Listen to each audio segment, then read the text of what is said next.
ನಮಸ್ಕಾರ ಸ್ನೇಹಿತರೆ. ಅದೆಷ್ಟೋ ಜನ ಯೂತ್ಸ್ ಆಗಲಿ, ಆಂಕಲ್ಗಳಿಗೆ, ಯಂಗೇಜ್ ಗರ್ಲ್ಸ್ಗೆ ಇದು ಒಂಥರ ಡ್ರೀಮ್ ಪ್ಲೇಸ್ ಅಂದರೆ ತಪ್ಪಿಲ್ಲ. ಈ ಪ್ಲೇಸ್ನ ಮ್ಯಾಜಿಕ್ ಆ ಥರನೇ ಇದೆ.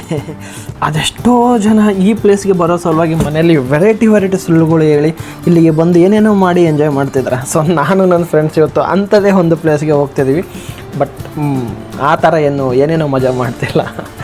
ಮತ್ತು ವೀಡಿಯೋ ಲಾಸ್ಟ್ಗೆ ನಾನು ಈ ಟ್ರಿಪ್ಗೆ ಎಷ್ಟು ಬಜೆಟ್ ಆಯಿತು ನಮ್ಮದು ಅಂದರೆ ಖರ್ಚಾಗಿದ್ದು ಎಲ್ಲನೂ ನಾನು ಲಾಸ್ಟ್ಗೆ ಹೇಳ್ತೀನಿ. ಸೊ ವೀಡಿಯೋನ ಸ್ಕಿಪ್ ಮಾಡಿದೆ ನೋಡಿ. ನೀವು ಈ ಒಂದು ವೀಡಿಯೋನಲ್ಲಿ ನೀವು ನೋಡಿರುವ ಮತ್ತು ನೋಡದಿಲ್ಲದಿರುವ ಕೆಲವು ಪ್ಲೇಸ್ಗಳಿಗೆ ನಾವು ಹೋಗ್ತಿದ್ದೀವಿ. ಸೊ ನಿಮಗೂ ತೋರಿಸ್ತೀವಿ ಯಾವ ಥರ ಪ್ಲೇಸ್ ಇದೆ ಅಂತೇಳಿ. ಚಲೋ ಲೆಟ್ಸ್ ಗೋ ಗೋವಾ.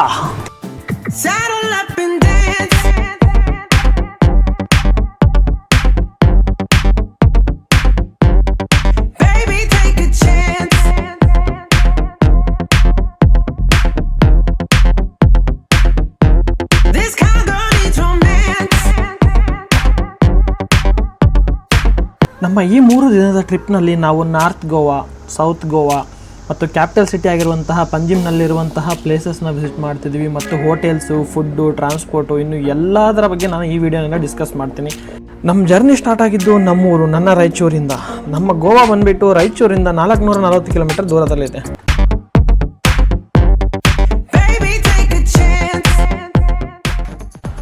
ಗೋವಾ ಹೋಗೋ ಮಾರ್ಗ ಮಧ್ಯದಾಗ ನಮಗೆ ಒಂದು ಅದ್ಭುತವಾದಂತಹ ಒಂದು ಕೆರೆ ಸಿಕ್ತು. ಕ್ರಿಸ್ಟಲ್ ಕ್ಲಿಯರ್ ವಾಟರ್ ಇರುವಂತಹ ಒಂದು ಕೆರೆ. ಸೊ ಅಲ್ಲಿ ಬಂದು ನಾವು ಕಾರ್ ತೊಳೆದ್ಬಿಟ್ಟು, ನಾವಷ್ಟೇ ಅಲ್ಲ ಭಾಳ ಜನ ಅಲ್ಲಿ ಬಂದು ಸ್ನಾನ ಮಾಡ್ತಿದ್ರು, ಕಾರ್ ತೊಳಿತಿದ್ರು, ಅವರು ಬೈಕಲ್ಸ್ ಎಲ್ಲ ಇದು ಮಾಡ್ತಿದ್ರು. ಸೊ ಅಲ್ಲಿ ನಾವು ಸ್ವಲ್ಪ ಫ್ರೆಶ್ ಅಪ್ ಆಗಿಬಿಟ್ಟು ಸೊ ನೆಕ್ಸ್ಟ್ ನಾವು ಅಂಬೋಲಿ ಘಾಟ್ ಮೇಲೆ ಹೋಗಬೇಕು. ಸೊ ಅಂಬೋಲಿ ಘಾಟ್ ನಿಮಗೆ ತೋರಿಸ್ತೀನಿ ಯಾವ ಥರ ಇದೆ ಸಮ್ಮರಲ್ಲಿ ಅಂತೇಳಿ.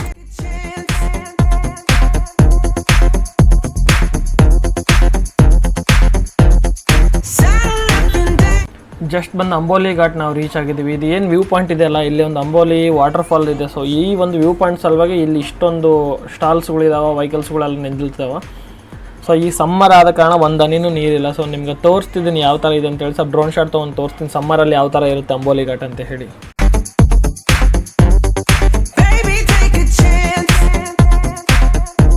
ಸಮಯವೇ ನೀಯುಳುಗಿ ನೀನಾದಿವಿಡೆ ಮದಿವರೆ ನಿನ್ನು ತರು ನಿರಯುಗ ಸಿರಗಳಿಲನು ಕಮಲ ಹರಿಗಳೇ.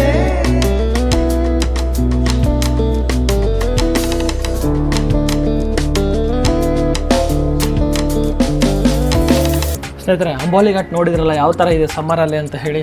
ಸೊ ಈಗ ನಾವು ಸ್ಟ್ರೈಟಾಗಿ ಸೀದಾ ಗೋವಾ, ಏನು ಸ್ಟಾಪ್ ಇಲ್ಲ. ನೆಕ್ಸ್ಟ್ ನಮ್ಮ ರೂಮ್ ಲೊಕೇಶನ್ ಬರೋವರೆಗೂ ಯಾವುದೇ ಸ್ಟಾಪ್ ಇಲ್ಲ.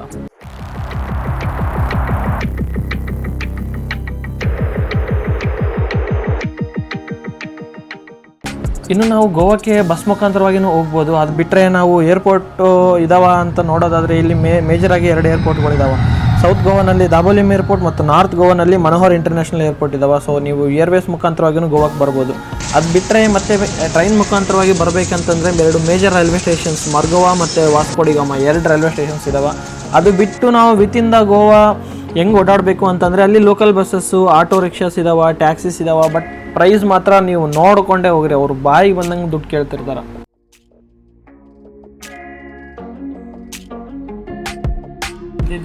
ಫೈನಲಿ ಗೋವಾಗೆ ಬಂದಿದ್ದು ಆಯಿತು, ರೂಮ್ ತೊಗೊಂಡಿದ್ದು ಆಯಿತು, ರೂಮಲ್ಲಿ ಸೆಟ್ಲ್ ಆಗಿ ಫ್ರೆಶ್ ಅಪ್ ಆಗಿಬಿಟ್ಟಿದ್ದು ಆಯಿತು.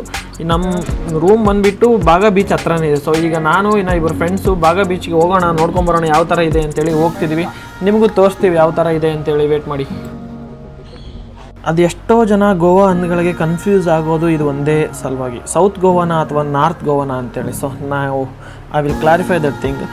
ನಾರ್ತ್ ಗೋವಾ ಅಂತಂದರೆ ಇಷ್ಟೇ ನೋಡಿ, ಇದು ಒಂಥರ ಪಾರ್ಟಿ ಕ್ಯಾಪಿಟಲ್ ಇದ್ದ ಹಾಗೆ. ಇಲ್ಲಿ ಪಬ್ಸು, ಕ್ಯಾಸಿನೋಸು, ಪಾರ್ಟೀಸು, ಎಣ್ಣೆ ಅಂಗಡೀಸು, ಫುಲ್ ರಶ್ಶು, ಟ್ರಾಫಿಕ್ಕು ಮತ್ತು ಫುಲ್ ಕ್ರೌಡೆಡ್ ಇರುವಂತಹ ಬೀಚಸ್ಗಳು, ಅರ್ಧಂಬರ್ಧ ಬಟ್ಟೆ ಹಾಕ್ಕೊಂಡು ಓಡಾಡುವ ಬ್ಯೂಟಿಫುಲ್ ಗರ್ಲ್ಸ್ಗಳು ಎಲ್ಲ ನೋಡೋಕ್ಕೆ ಸಿಗೋದು ಇದೇ ಒಂದು ನಾರ್ತ್ ಗೋವಾನಲ್ಲಿ. ಇದೆಲ್ಲ ನಾನು ನೋಡಿರುವಂತಹ ನಾರ್ತ್ ಗೋವಾ.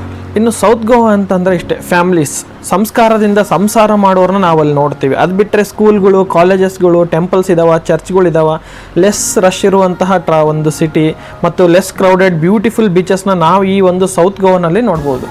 ನಾರ್ತ್ ಗೋವಾ ಮತ್ತು ಸೌತ್ ಗೋವಾನ ನಾವು ಸಿಂಪಲ್ಲಾಗಿ ಅರ್ಥ ಮಾಡ್ಕೊಳೋದಂತಂದರೆ, ನಾರ್ತ್ ಗೋವಾನಲ್ಲಿ ಎಣ್ಣೆ ಅಂಗಡಿ ಜಾಸ್ತಿ, ಸೌತ್ ಗೋವಾನಲ್ಲಿ ಎಣ್ಣೆ ಅಂಗಡಿ ಕಮ್ಮಿ. ನಾರ್ತ್ ಗೋವಾನಲ್ಲಿ ಟ್ರಾಫಿಕ್ ಜಾಸ್ತಿ, ಸೌತ್ ಗೋವಾನಲ್ಲಿ ಟ್ರಾಫಿಕ್ ಕಮ್ಮಿ. ನಾರ್ತ್ ಗೋವಾನಲ್ಲಿ ನೆಟ್ಟಾಗಿ ತಿನ್ನೋಕ್ಕೇನು ಸಿಗಲ್ಲ, ಸೌತ್ ಗೋವಾನಲ್ಲಿ ಊಟ ವಿತ್ ಟೇಸ್ಟ್ ಸಿಗುತ್ತೆ. ನಾರ್ತ್ ಗೋವಾನಲ್ಲಿ ಅರ್ಧಂಬರ್ಧ ಬಟ್ಟೆ ಹಾಕೊಂಡಿರೋ ಹುಡುಗಿರು ನೋಡಿದರೆ, ಸೌತ್ ಗೋವಾನಲ್ಲಿ ಫುಲ್ ಬಟ್ಟೆ ಹಾಕೊಂಡಿರೋ ಹುಡುಗಿರು ನಾವು ನೋಡ್ತೀವಿ.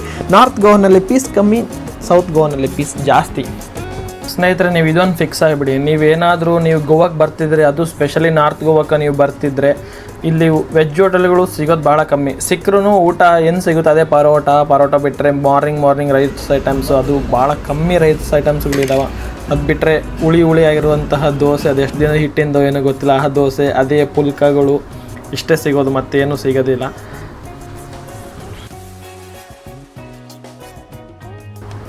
ಇನ್ನು ನಾರ್ತ್ ಗೋವಾನಲ್ಲಿ ನಮಗೆ ಶಾಪಿಂಗ್ ಮಾಡೋದಕ್ಕೆ ಯಾವುದೇ ರೀತಿಯಾದಂಥ ತೊಂದರೆ ಇಲ್ಲ. ಯಾಕಂದರೆ ಮೇನ್ ಬೀಚಸ್ ಏನಿರ್ತಾವಲ್ಲ ಈ ಒಂದು ನಾರ್ತ್ ಗೋವಾನಲ್ಲಿ, ಎಲ್ಲ ಕಡೆ ನಮಗೆ ಶಾಪಿಂಗ್ ಮಾಡೋದಕ್ಕೆ ಈ ಒಂದು ಬಟ್ಟೆಗಳಾಗಲಿ, ಈ ಹೋಮ್ ಡೆಕೋರೇಟಿವ್ ಐಟಮ್ಸ್ಗಳಾಗಲಿ, ಏನೋ ಒಂದು ಎಲ್ಲವನ್ನು ಈ ನೀವು ವಿಡಿಯೋನಲ್ಲಿ ನೋಡ್ತಿದ್ರಲ್ಲ, ಈ ಥರ ಎಲ್ಲವನ್ನು ನಾವು ಈ ಒಂದು ನಾರ್ತ್ ಗೋವಾನಲ್ಲಿ ಪ್ರತಿಯೊಂದು ಬೀಚ್ ಹತ್ರನೂ ನಾವು ಇದನ್ನು ನೋಡ್ಬೋದು.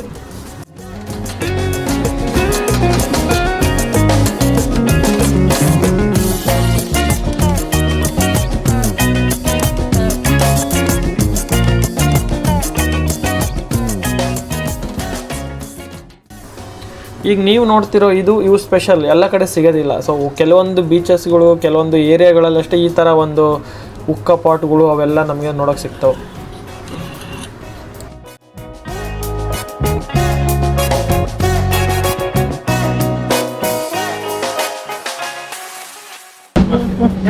ಸ್ನೇಹಿತರೆ, ನಾವೀಗ ಬಾಗಾ ಬೀಚ್ಗೆ ಹೋಗ್ತಿದ್ದೀವಿ. One of the very famous spot in Goa. ಜನಗಳ ಸಾಗರ ಇರುತ್ತೆ ಇಲ್ಲಿ, ಅದಕ್ಕೆ ನಾವು ಒಂದ್ ಸ್ವಲ್ಪ ಕಾಂಟ್ರಿಬ್ಯೂಟ್ ಮಾಡೋದು. ಕುರಿಗಳು ಮೇಯ್ತಿರ್ತಾರೆ ನೋಡಿ, ಹಂಗ್ ಮೇಯ್ತಿರ್ತಾರೆ ಅಲ್ಲಿ.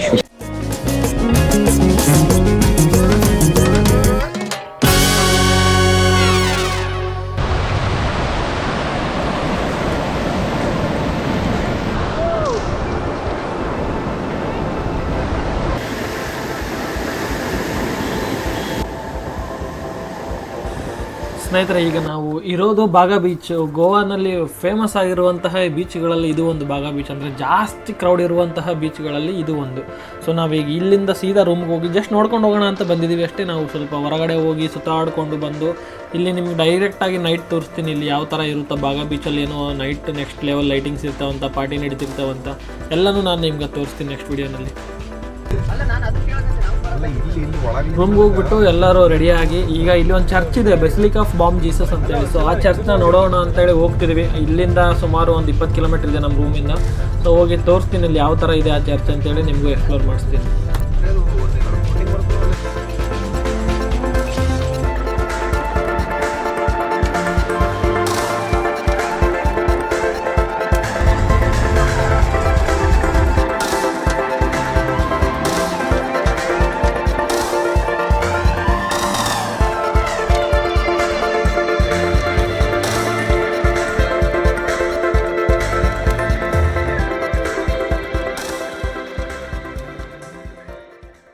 ಜಿ ಎಲ್ಲಿಗೊಂಡು? ಬೆಸಿಲಿಕಾ ಆಫ್ ಬಾಮ್ ಜೀಸಸ್ ಏನದು?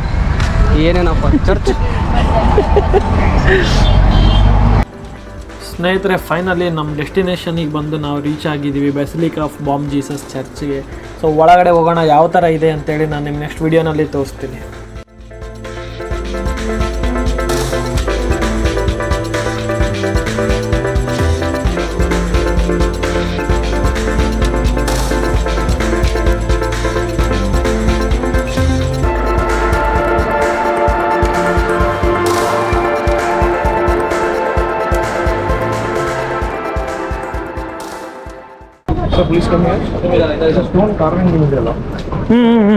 ಇದು ತೂತ್ ಏನ್ ಕಾಣ್ತಿದೆಯಲ್ಲ, ಇದು ನ್ಯಾಚುರಲ್ ಇರುತ್ತೆ, ಅವ್ರೇನ್ ಪುಟ್ ಮಾಡಿಲ್ಲ. ಇದು ಇವ್ರೇನೋ ಹೇಳ್ತಿದ್ದಾರೆ ಲೋಕಲ್ ಸ್ಟೋನ್ ಇಂದ ಮಾಡಿರ್ತಾರೆ. ಸರ್ ಬನ್ನಿ ಗೊತ್ತಿಲ್ರಿ ಅವೆಲ್ಲ ಸರ್, ಪ್ಲೀಸ್ ಸರ್, ನಾಚ್ಬಿಟ್ರೆ ಇಂಟರ್ವ್ಯೂ ತಗೋಗತ್ತೆ ಅಂತ ಹೇಳಿ ಸರ್, ಹೇಳಿ, ಏನೋ ನಿಮ್ಮ ಅನಿಸಿಕೆ ಇದೆ? ನಮ್ಗೆ ಗೊತ್ತಿಲ್ಲ ಸರ್, ಎಲ್ಲ ನಮ್ಮ ಚುಕ್ಕಿಯವ್ರು ಹೇಳ್ತಾರೆ ನೋಡಿ. ಇಂಜಿನಿಯರ್ ನೀವ ನಾವ? ನೀವ್ರಿ ಡಾಕ್ಟರ್ ನಾವೇ, ಇಂಜಿನಿಯರ್ ನಾವೇ ಅಂದ್ರೆ ನೀವು ಆಲ್ರೌಂಡರ್. ಬೇಡವಂತ ಬೇಡಂತೆ.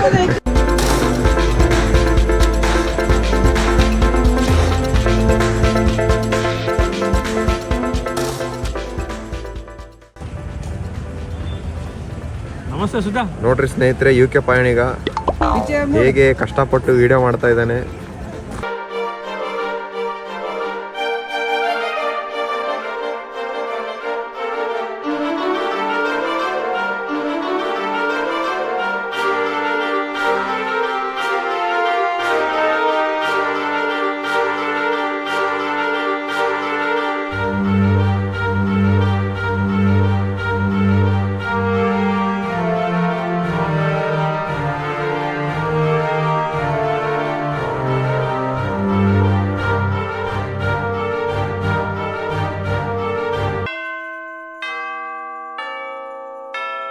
ಇನ್ನು ಈ ಒಂದು ಚರ್ಚನ್ನು 1594ರಲ್ಲಿ ಅಂದರೆ ಕಟ್ಟಕ ಪ್ರಾರಂಭ ಮಾಡಿ 1605ರಲ್ಲಿ ಕಂಪ್ಲೀಟ್ ಮಾಡಿದರು. ಅಂದರೆ ಈ ಕನ್ಸ್ಟ್ರಕ್ಷನ್ ಎಲ್ಲ ಕಂಪ್ಲೀಟ್ ಮಾಡಿದರು.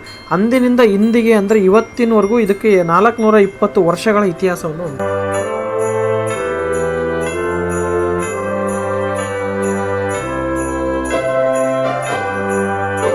ಈ ಒಂದು ಚರ್ಚ್ ಗೋವಾದಲ್ಲಿರುವ ರೋಮನ್ ಕ್ಯಾಥೋಲಿಕ್ ಬೆಸಿಲಿಕಾ ಆಗಿದ್ದು ಇದು ಯುನೆಸ್ಕೋ ರೆಕಗ್ನೈಸೇಷನ್ಗೆ ಒಳಪಟ್ಟಿದೆ.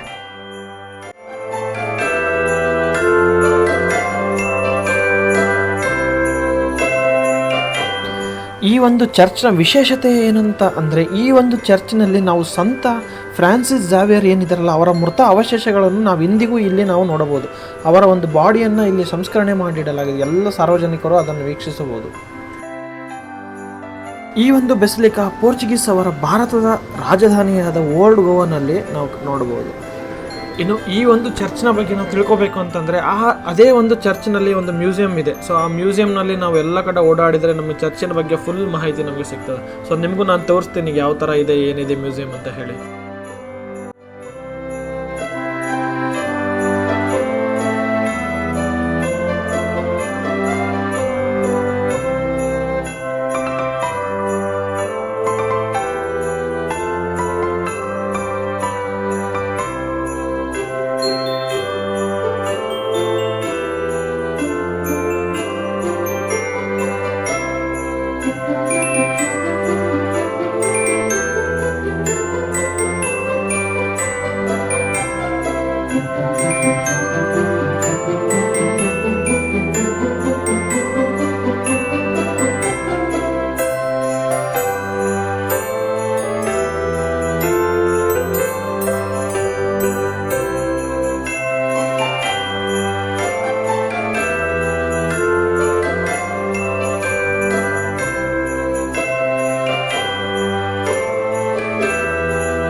ನೀವು ಸಂಪೂರ್ಣ ಚರ್ಚ್ ವಿಡಿಯೋ ನಿಮಗೆ ಇಷ್ಟ ಆಯಿತು ಅಂತ ಅಂದ್ಕೊತೀನಿ. ಎಲ್ಲನೂ ತೋರ್ಸೋಕ್ಕೆ ಟ್ರೈ ಮಾಡಿದ್ದೀನಿ ಆಲ್ಮೋಸ್ಟ್. ಸೊ ಈಗ ನೆಕ್ಸ್ಟ್ ಇನ್ನೊಂದು ಲೊಕೇಶನ್ಗೆ ನಾವು ಹೊರಡ್ತಿದ್ವಿ. ಆ ಲೊಕೇಶನ್ ಯಾವುದು ಅಂತೇಳಿ ಅಲ್ಲಿಗೆ ಹೋದ್ಮೇಲೆ ನಿಮ್ಗೆ ಹೇಳ್ತೀನಿ.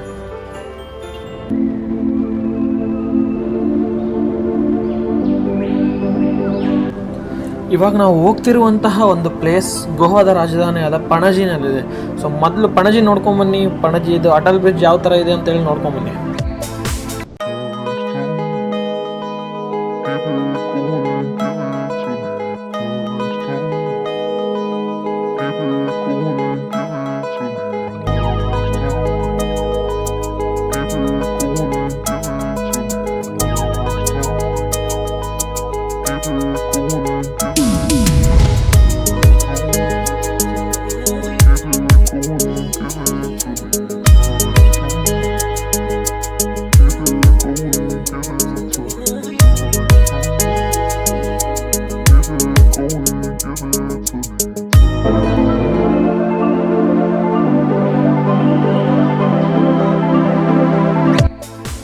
ಈಗ ನಾವು ಹೋಗ್ತಿರೋ ಒಂದು ಪ್ಲೇಸ್ ಹೆಸರು ಬಿಟ್ಟು ಫಾಂಟೈನಸ್ ಅಂತ ಹೇಳಿ.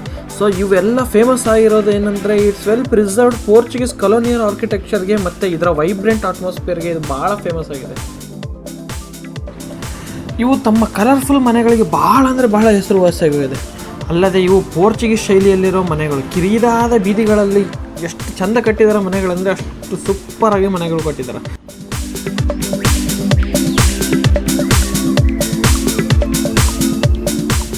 ಈಗೇನು ನೀವು ನೋಡ್ತಿದ್ರಲ್ಲ ಎಲ್ಲ ಬಿಲ್ಡಿಂಗ್ಗಳು ಯುರೋಪಿಯನ್ ವಾಸ್ತುಶಿಲ್ಪದ ಶೈಲಿಯಲ್ಲಿ ಕಾಣುವಂತೆ ಡಿಸೈನ್ ಮಾಡಿದ್ದಾರೆ. ಇವು ಮೊದಲೆಲ್ಲ ಈ ಪ್ಲೇಸಲ್ಲಿ ಏನಾಗಿತ್ತು ಅಂದರೆ ಫ್ಯಾಮ್ಲೀಸ್ಗಳು ಅವೆಲ್ಲ ಇರ್ತಿದ್ವಿ. ಅಂದರೆ ಸ್ವಲ್ಪ ಪೋರ್ಚುಗೀಸ್ ಅವರು ಇಲ್ಲಿ ಇದ್ದಾಗ ಅವಾಗೆಲ್ಲ ಫ್ಯಾಮ್ಲೀಸು ವಸತಿ ಪ್ರದೇಶಗಳಾಗಿದ್ವು. ಇವಾಗ ಫ್ಯಾಮ್ಲೀಸ್ ಇದಾವೆ, ಬಟ್ ಭಾಳ ರೇರ್ ಆಗಿದ್ದಾವೆ ಫ್ಯಾಮ್ಲೀಸ್. ಅದೆಲ್ಲ ಬಿಟ್ಟರೆ ಇಲ್ಲಿ ಏನಿದಾವೆ ಅಂದರೆ ಸಣ್ಣ ಸಣ್ಣ ಕೆಫೆಗಳು, ಆರ್ಟ್ ಗ್ಯಾಲರಿಗಳು ಮತ್ತು ಲೋಕಲ್ ರೆಸ್ಟೋರೆಂಟ್ಗಳಿಗೆ ಈ ಒಂದು ಜಾಗ ಈಗ ಫೇಮಸ್ ಆಗಿದೆ. ಈ ಒಂದು ಪ್ಲೇಸ್ ಏನಿದೆ ಅಲ್ಲ, ಇಲ್ಲೆಲ್ಲ ಮೊದಲು ಪೋರ್ಚುಗೀಸ್ ಆಡಳಿತಗಾರರು ಏನಿರ್ತಾರಲ್ಲ ಅವರೆಲ್ಲರೂ ಇಲ್ಲೇ ವಾಸ ಮಾಡ್ತಿದ್ರು. ಇನ್ನು ಈ ಒಂದು ಫಾಂಟೈನ್ಸ್ನ ಮೂಲ ನೋಡೋದಾದರೆ ಇದು 18ನೇ ಶತಮಾನಕ್ಕೆ ಸೇರಿದ್ದು. ಅಂದರೆ 18ನೇ ಶತಮಾನದಲ್ಲಿ ಇದರ ಒಂದು ನಿರ್ಮಾಣ ಆಗಿತ್ತು ಮತ್ತು ಇದು ಪೋರ್ಚುಗೀಸರಿಂದ ಸ್ಥಾಪಿಸಲ್ಪಟ್ಟಿತ್ತು ಅಂತ ಹೇಳಿ ನಾವು ಮೂಲಗಳಲ್ಲಿ ನಾವು ನೋಡ್ತೀವಿ. ಏನು ಫಾಂಟೈನ್ಸ್ ಏನಿದೆಯಲ್ಲ, ಇಲ್ಲಿ ಆಲ್ಮೋಸ್ಟ್ ಕೆಫೆಗಳು ರೆಸ್ಟೋರೆಂಟ್ಗಳು ಸ್ವಲ್ಪ ಜಾಸ್ತಿ ಇದ್ದಾವೆ. ಸೊ ಅಂಥದೇ ಒಂದು ಫೇಮಸ್ ಆಗಿರುವಂತಹ ಒಂದು ರೆಸ್ಟೋರೆಂಟ್ಗೆ ನಾವು ಈಗ ಹೋಗ್ತಿದ್ದೀವಿ. ನಿಮಗೂ ತೋರಿಸ್ತೀನಿ ಅಲ್ಲಿ ಯಾವುದ್ಯಾವ ಥರ ಇದೆ, ನಾವು ಏನು ತಿಂತಿದ್ದೀವಿ ಅಂತ ಹೇಳಿ.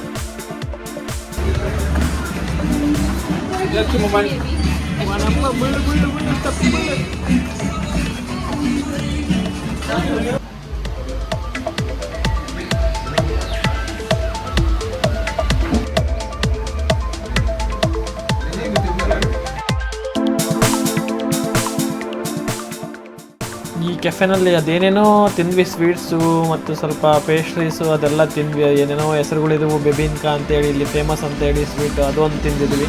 ಏನೇನೋ ತಿಂದ್ವಿ, ಹೆಸರು ಗೊತ್ತಿಲ್ಲ ಅಷ್ಟು.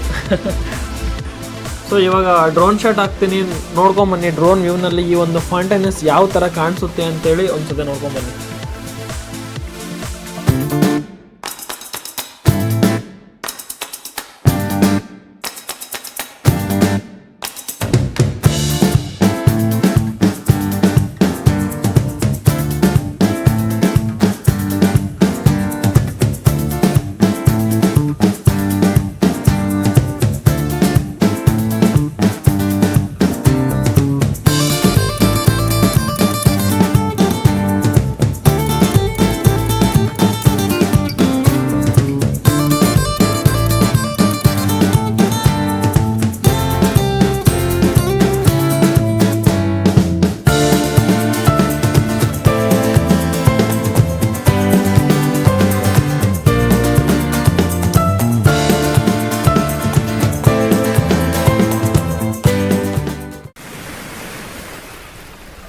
ಸ್ನೇಹಿತರೆ, ಈಗ ನಾವು ಬಂದಿರುವಂತಹ ಬೀಚ್ ಹೆಸರು ಬಂದುಬಿಟ್ಟು ಕ್ಯಾಂಡೋಲಿನ್ ಬೀಚ್ ಅಂತ ಹೇಳಿ. ಇದನ್ನು ಬಾಗಾ ಬೀಚ್ ಯಾವ ಥರ ರಶ್ ಇರುತ್ತಲ್ಲ, ಬಾಗಾ ಕಾಲಂಗಟ್ಟೆ ಬೀಚು, ಅದೇ ಥರ ರಶ್ಶು ಈ ಒಂದು ಬೀಚಲ್ಲಿ ನಾವು ನೋಡ್ಬೋದು. ಅಂದರೆ ಆಲ್ಮೋಸ್ಟ್ ಆಲ್ ಸೌತ್ ಗೋವಾನಲ್ಲಿ ಫೇಮಸ್ ಇರುವಂತಹ ಬೀಚ್ಗಳೆಲ್ಲ ರಶ್ಶಿಂದನೇ ಕೂಡ್ಕೊಂಡಿರ್ತವೆ.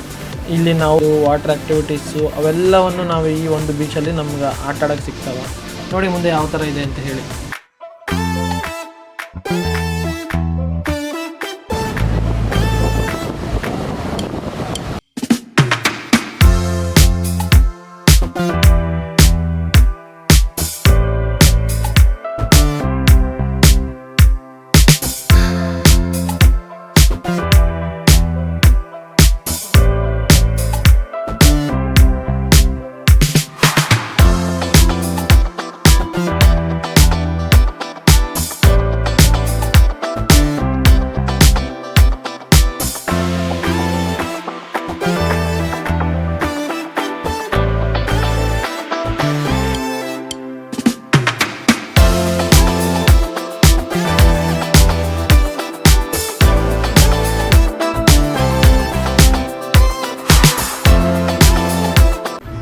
ಇನ್ನು ಈ ಒಂದು ಬೀಚಿಂದ ನಾವು ಸನ್ಸೆಟ್ನ ಎಂಜಾಯ್ ಮಾಡಿದ್ವಿ. ಅಂದರೆ ಒಂದು ಟೈಮ್ ಆದರೂ ಬೀಚಿನಲ್ಲಿ ಸನ್ಸೆಟ್ನ ನಾವು ನೋಡಬೇಕಂತ ಅಂದ್ಕೊಂಡಿದ್ವಿ. ಬಟ್ ಈ ಒಂದು ಸನ್ಸೆಟ್ಟು ಅಂದ್ಕೊಂಡಿದ್ದಂತಹ ಸನ್ಸೆಟ್ ಈ ಒಂದು ಬೀಚಲ್ಲಿ ನಮಗೆ ಫುಲ್ಫಿಲ್ ಮಾಡಿತು.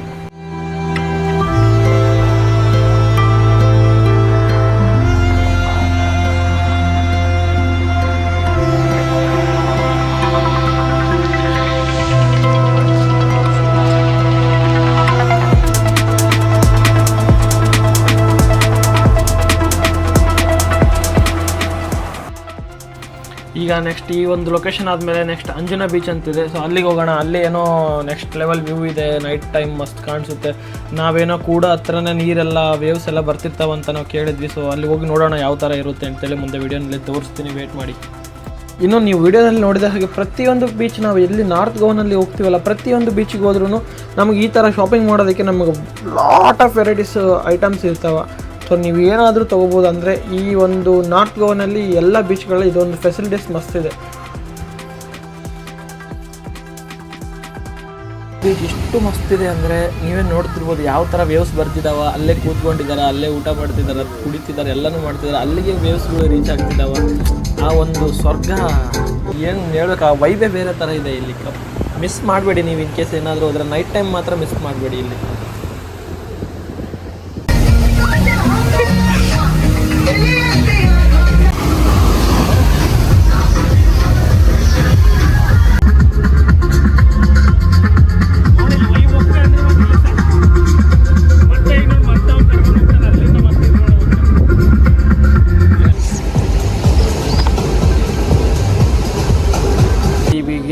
ನೋಡ್ತಿದ್ರಲ್ಲ, ಈ ಒಂದು ಲೈನ್ ಬಂದುಬಿಟ್ಟು ಟೀಟೋಸ್ ಲೈನ್ ಅಂತ ಹೇಳಿದ್ರೆ ಫೇಮಸ್. ಇಲ್ಲಿ ಟೀಟೋಸ್ ಅನ್ನೋದು ಒಂದು ಕ್ಲಬ್ ಇದೆ, ಪಬ್.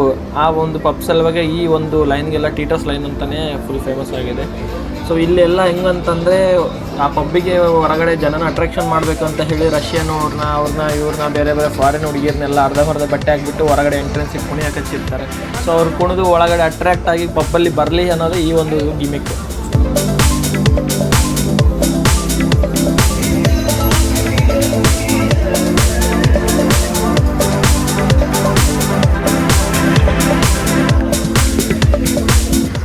ಇಲ್ಲಿ ನೀವು ನೋಡ್ತಿದ್ದೀರಲ್ಲ, ಅವ್ರು ಯಾವ ರೀತಿ ಪಬ್ಬಿಗೆ ಬನ್ನಿ ಅಂತ ಕರಿತಿದ್ದಾರೆ. ನೀವು ಬೇಡ ಅಂದರೂ ಅವ್ರು ಬಿಡೋದಿಲ್ಲ. ಆಫರ್ ಕೊಡ್ತೀವಿ ಬನ್ನಿ, 10% 20% ಡಿಸ್ಕೌಂಟ್ ಅಂತೇಳಿ ಕಾಲೇಜಲ್ಲಿ ಕರಿತಿರ್ತಾರೆ. ಇವ್ರು ನಿಂತಿರೋದೇ ಅದರ ಸಲುವಾಗಿ.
ನೀವೀಗ ಟೀಟೋಸ್ ಲೈನ್ ಯಾವ ಥರ ಇದೆ ಅಂತ ನೋಡಿದಿರಲ್ಲ, ನಾವೀಗ ಬಾಗಾ ಬೀಚ್ ಕಡೆ ಹೋಗ್ತಿದ್ವಿ. So Baga beach night view ನೋಡಿ, ಏನು ಮಸ್ತ್ ಲೈಟಿಂಗ್ ಎಲ್ಲ ಹಾಕಿ ಒಂಥರ ಬೇರೆ ಕಂಟ್ರಿಗೆ ಬಂದಿದ್ದೀವೇನೋ, ಬೇರೆ ಪ್ಲೇಸ್ಗೆ, ಸ್ವರ್ಗಕ್ಕೆ ಬಂದಿದ್ದೀವಿ ಅನ್ನೋ ಥರ ಲೈಟಿಂಗ್ಸ್ಗಳು ನಮಗೆ ಕಾಣ್ತವೆ. ಓನ್ಲಿ ಲೈಟಿಂಗ್ಸ್ ಬಗ್ಗೆ ಹೇಳ್ತಿದ್ದೀನಿ ನಾನು ಅಷ್ಟೇ.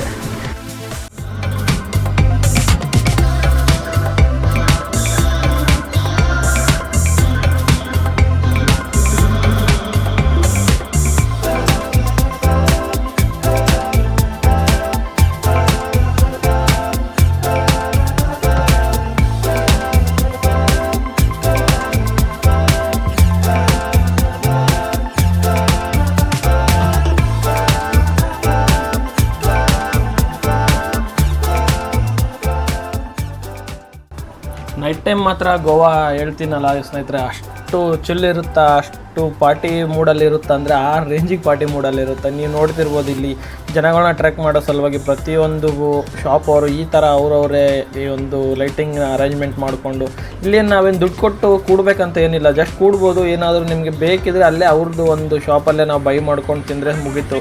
ಅದಕ್ಕೆ ಸಪ್ರೇಟ್ ಚಾರ್ಜ್ ಬೇಕು ಅಂತ ಏನೂ ಇಲ್ಲ, ಚಾರ್ಜಸ್ ನಾವು ಕೊಡಬೇಕು ಅಂತ ಅದೇನೂ ಇಲ್ಲ.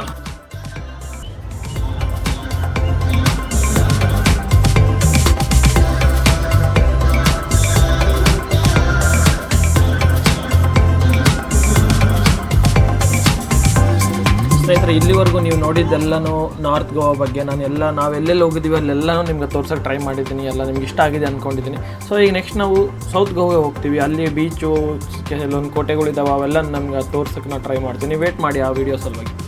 ಇನ್ನು ಗೋವಾನಲ್ಲಿ ಈ ಥರ ಲೆಜೆಂಡ್ಸ್ಗಳು ಎಲ್ಲ ಕಡೆ ನಮಗೆ ಸಿಗ್ತಾರೆ. ಎಲ್ಲಿ ಅಂದರೆ ಎಲ್ಲಿ ಬಿದ್ದಿರ್ತಾರೆ ಈ ಮಕ್ಕಳು.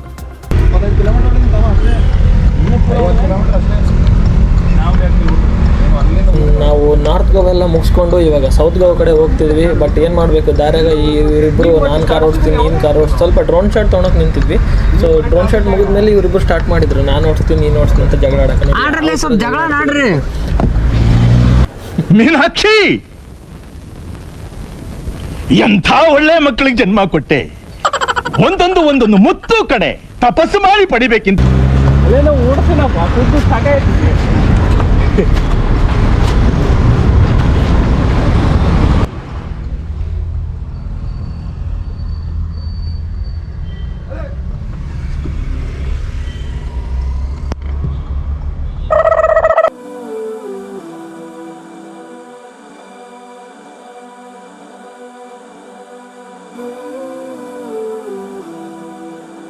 ನಾವಿವತ್ತು ಸೌತ್ ಗೋವಾದ ರಾಜಧಾನಿ ಮತ್ತು ಗೋವಾದ ವಾಣಿಜ್ಯ ರಾಜಧಾನಿಯಾದ ಮರ್ಗಾವ್ ಅಥವಾ ಮಡ್ಗಾವ್ನಲ್ಲಿ ಇದ್ದೀವಿ. ಈ ಮಡ್ಗಾವ್ ಮತ್ತು ಮರ್ಗಾವ್ ಎರಡೂ ಒಂದೇ ಹೆಸರು. ಮರ್ಗಾವ್ ಅಂತಂದರೆ ಅವಾಗೇನು ಪೋರ್ಚುಗೀಸರು ಆಡಳಿತ ಇತ್ತಲ್ಲ, ಅವಾಗ ಅವರು ಪೋರ್ಚುಗೀಸರು ಆ ಥರ ಕರಿತಿದ್ರು. ಮಡ್ಗಾವ್ ಅಂತಂದರೆ ಕೊಂಕಣಿ ಮತ್ತು ಮರಾಠಿಯಿಂದ ಬಂದಂತಹ ಹೆಸರು. ಈ ಎಲ್ಲ ಫ್ರೆಶ್ ಅಪ್ ಆಗಿಬಿಟ್ಟು ಈಗ ಸೌತ್ ಗೋವಾನಲ್ಲಿ ಏನಂತಂದರೆ ಕಾಬೋಡಿ ರಾಮ ಒಂದು ಫೋರ್ಟ್ ಒಂದು ಮತ್ತು ಬೀಚ್ ಇದೆ ಅಲ್ಲಿ ಒಂದು. ಅದು ಆದಮೇಲೆ ಅಲ್ಲೊಂದು 2-3 ಬೀಚ್ ಇದಾವೆ. ಅದನ್ನು ಹೋಗ್ಬೇಕಂತ ಅಂದ್ಕೊಂಡಿದ್ವಿ, ಬಟ್ ಗೊತ್ತಿಲ್ಲ, ಇನ್ನೂ ಕನ್ಫರ್ಮ್ ಇಲ್ಲ. ಅದಾದಮೇಲೆ ಬಟರ್ಫ್ಲೈ ಬೀಚ್ ಒಂದು ಕನ್ಫರ್ಮ್ ಹೋಗ್ಬೇಕಂತ ಅಂದ್ಕೊಂಡು ಹೋಗ್ತಿದ್ವಿ. ನೋಡೋಣ, ಮುಂದೆ ತೋರಿಸ್ತೀನಿ ಯಾವ ಥರ ಇದೆ ಅಂತೇಳಿ.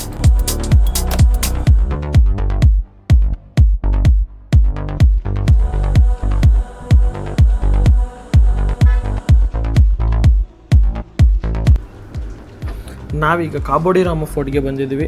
ಈ ಕೋಟೆಯ ಸ್ವಲ್ಪ ಇತಿಹಾಸ ನೋಡೋದಾದರೆ, ಹಿಂದೂ ಮಹಾಕಾವ್ಯ ರಾಮಾಯಣದಿಂದ ತನ್ನ ಹೆಸರನ್ನು ಪಡೆದುಕೊಂಡಿರುವ ಈ ಪ್ರಾಚೀನ ಕೋಟೆಯು ಗೋವಾದಲ್ಲಿ ಪೋರ್ಚುಗೀಸ್ ಆಡಳಿತದ ಬಹಳ ಹಿಂದಿನ ಕೋಟೆಯಾಗಿದೆ.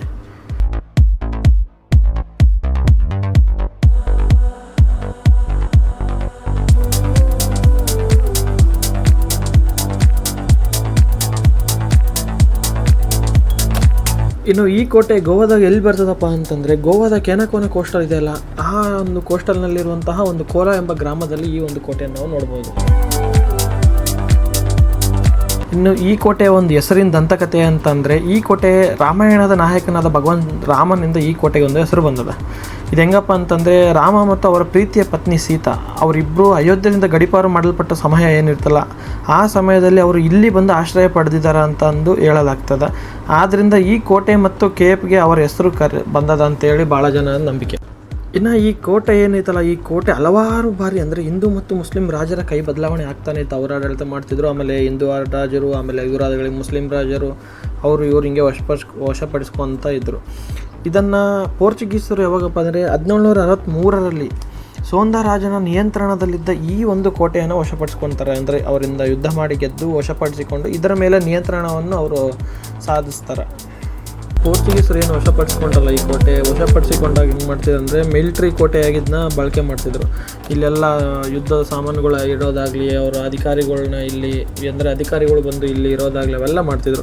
ಯಾವಾಗ ಅವ್ರಿಗೆ ಈ ಕೋಟೆ ಇನ್ನು ಮುಂದೆ ಮಿಲಿಟ್ರಿ ಕೆಲಸಕ್ಕೆ ಉಪಯೋಗ ಬರಲ್ಲ ಅಂತ ಗೊತ್ತಾದ ಮೇಲೆ ಇದನ್ನು ಏನು ಮಾಡಿದ್ರು ಅಂದರೆ, 1935ರಲ್ಲಿ ಈ ಒಂದು ಕೋಟೆಯನ್ನು ಸೆರೆಮನಿ ಅಂದರೆ ಜೈಲಾಗಿ ಕನ್ವರ್ಟ್ ಮಾಡಿಕೊಂಡ್ರು. ಎಲ್ಲ ಕೈದಿಗಳನ್ನ ಇಲ್ಲಿ ತಂದು ಹಾಕ್ತಿದ್ರು. ಆಮೇಲೆ ಇದು 1955ರವರೆಗೆ ಈ ಒಂದು ಫೋರ್ಟ್ ಏನೈತಲ್ಲ, ಇದು ಜೈಲಾಗಿಯೇ ಮುಂದುವರಿತು. ಆಮೇಲೆ ತದನಂತರ ಇದು ಕ್ಯಾನ್ಸಲ್ ಆಯಿತು ಜೈಲು. ಇವಾಗ ನಾನು ಕೆಳಗಡೆ ಏನು ಒಂದು ಬೀಚ್ ಇದೆ, ಮೇಲ್ಗಡೆಯಿಂದ ಕೆಳಗೆ ಹೋಗೋದಕ್ಕೆ ಕಾಲ್ದಾರಿ ಐತೆ. ಸೊ ಅಲ್ಲಿಂದ ನಾನು ಕಾಲ್ದಾರಿ ಮುಖಾಂತರವಾಗಿ ನಾನು ಕೆಳಗಡೆ ಹೋಗ್ತಿದ್ದೀನಿ. ಇಲ್ಲೆಲ್ಲ ಕ್ಲಿಸ್ಟಲ್ ಕ್ಲಿಯರ್ ನೀರು. ಏನು ಸೌತ್ ಗೋವಾದಲ್ಲಿ ಆಲ್ಮೋಸ್ಟ್ ಬೀಚ್ಗಳೆಲ್ಲ ಸ್ವಲ್ಪ ಬ್ಲೂಯಿಶ್ ಬೀಚ್ ಇರ್ತಾವೆ. ಅದು ಬಿಟ್ಟರೆ ಫುಲ್ ಕ್ಲಿಯರ್ ವಾಟರ್ ಇರುವಂತಹ ಬೀಚ್ಗಳನ್ನ ನಾವು ನೋಡ್ತೀವಿ. ತೋರಿಸ್ತೀನಿ ಮುಂದೆ ಯಾವ ಥರ ಇದೆ ಅಂತೇಳಿ. ಆಲ್ರೆಡಿ ನನ್ನ ಫ್ರೆಂಡ್ಸ್ ಹೋಗಿ ಇಲ್ಲಿ ಕೂತಿದ್ದಾರೆ. ನಾನು ಸ್ವಲ್ಪ ಲೇಟ್ ಆಯಿತು ಡ್ರೋನ್ ಶಾಟ್ಸ್ ಎಲ್ಲ ತೊಗೊಂಡು ಬರೋದಕ್ಕೆ. ಮುಂದುಗಡೆ ತೋರಿಸ್ತೀನಿ ವೀಡಿಯೋನಲ್ಲಿ, ಡ್ರೋನ್ ಶಾಟ್ ಎಲ್ಲವನ್ನು ಹಾಕ್ತೀನಿ ನಾನು, ವೇಟ್ ಮಾಡಿ.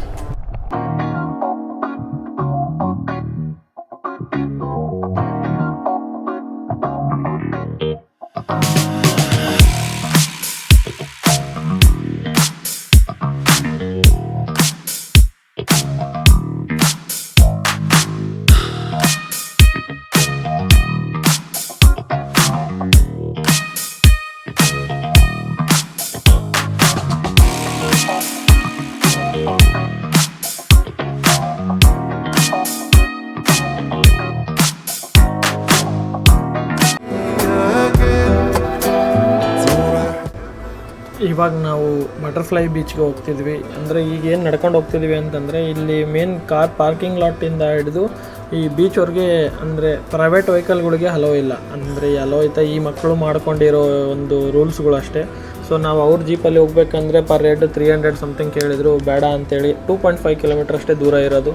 ಸೊ ಟ್ರಕ್ಕಿಂಗ್ ಮಾಡ್ಕೊಂಡು ಹೋಗೋಣ, ಅದೊಂದು ಎಕ್ಸ್ಪೀರಿಯೆನ್ಸ್ ಚಲೋ ಆಗುತ್ತೆ ಅಂತೇಳಿ ನಾವು ಹೋಗ್ತಿದ್ದೀವಿ. ಮುಂದೆ ತೋರಿಸ್ತೀನಿ ಯಾವ ರೀತಿ ಇದೆ ಅಂತ ಹೇಳಿ.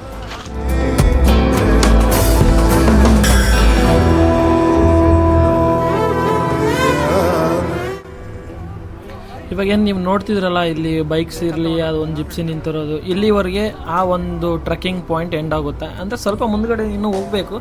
ಬಟ್ ಇಲ್ಲಿ ಏನಂತಂದರೆ, ನೀವು ಬೀಚಲ್ಲಿ ಆಡಿ ಬಂದಮೇಲೆ ಸ್ನಾನ ಮಾಡೋದಕ್ಕೆ ವಾಶ್ರೂಮ್ಸ್ಗಳಿದ್ದಾವೆ. ಸೊ ಡ್ರೆಸ್ಸಿಂಗ್ ರೂಮ್ಸ್ಗಳಿದ್ದಾವೆ, ಸ್ವಲ್ಪ 1-2 ಶಾಪ್ಸ್ಗಳಿದ್ದಾವೆ. ಬಟ್ ಬಿಟ್ ಕಾಸ್ಟ್ಲಿನೇ ಇದ್ದಾವೆ. ಸೊ ಇಲ್ಲಿಂದ ಸ್ವಲ್ಪ ಮುಂದಕ್ಕೆ ನಡ್ಕೊಂಡು ಹೋದರೆ ನಮಗೆ ಬೀಚ್ ಸಿಗುತ್ತೆ ಅಂತ ತೋರಿಸ್ತೀನಿ ಮುಂದೆ ಯಾವ ಥರ ಇದೆ ಅಂತ ಹೇಳಿ.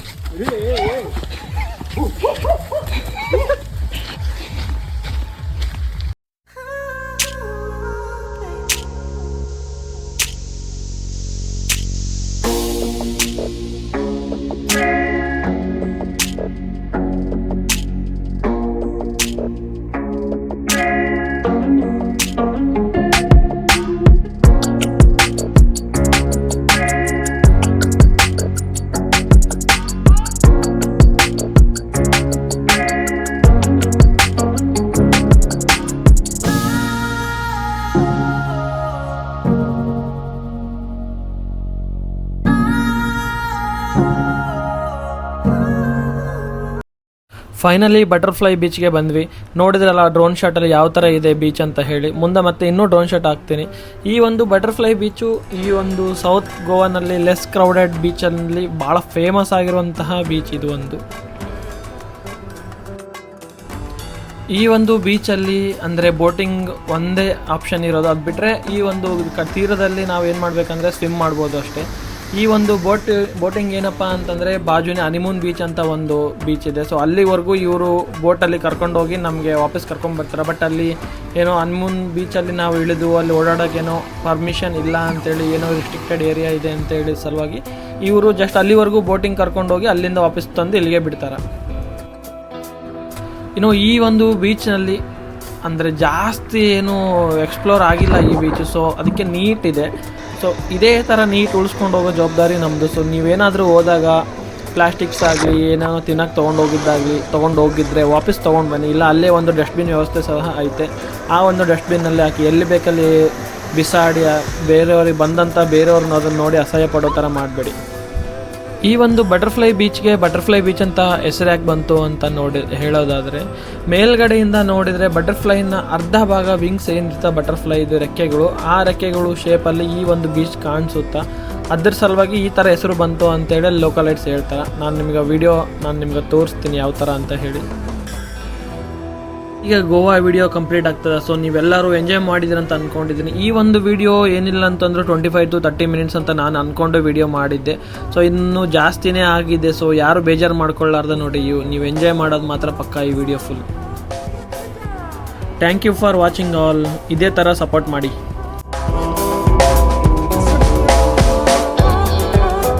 ಇನ್ನೂ ನಾನು ವಿಡಿಯೋ ಲಾಸ್ಟ್ಗೆ ಬಜೆಟ್ ಎಷ್ಟಾಗುತ್ತಾ ನಮ್ಮದು ಟ್ರಿಪ್ದು ಅಂತ ಹೇಳ್ತೀನಿ ಅಂತ ಹೇಳಿದ್ದೆ. ಸೊ ಒಬ್ಬೊಬ್ಬರಿಗೆ 6,000 ರೂಪಾಯಿ ಇಲ್ಲ 6,500 ರೂಪಾಯಿ ಬಂದಿದೆ ಒಂದು ಈ ಫುಲ್ ಗೋವಾ ಟ್ರಿಪ್. ಏನು ಈ ಫುಲ್ ವಿಡಿಯೋ ನೋಡಿದ್ರಲ್ಲ, ಇದೆಲ್ಲವನ್ನು ತಿರುಗಾಡಿದ್ದು ಇಷ್ಟು ಬಂದಿದೆ.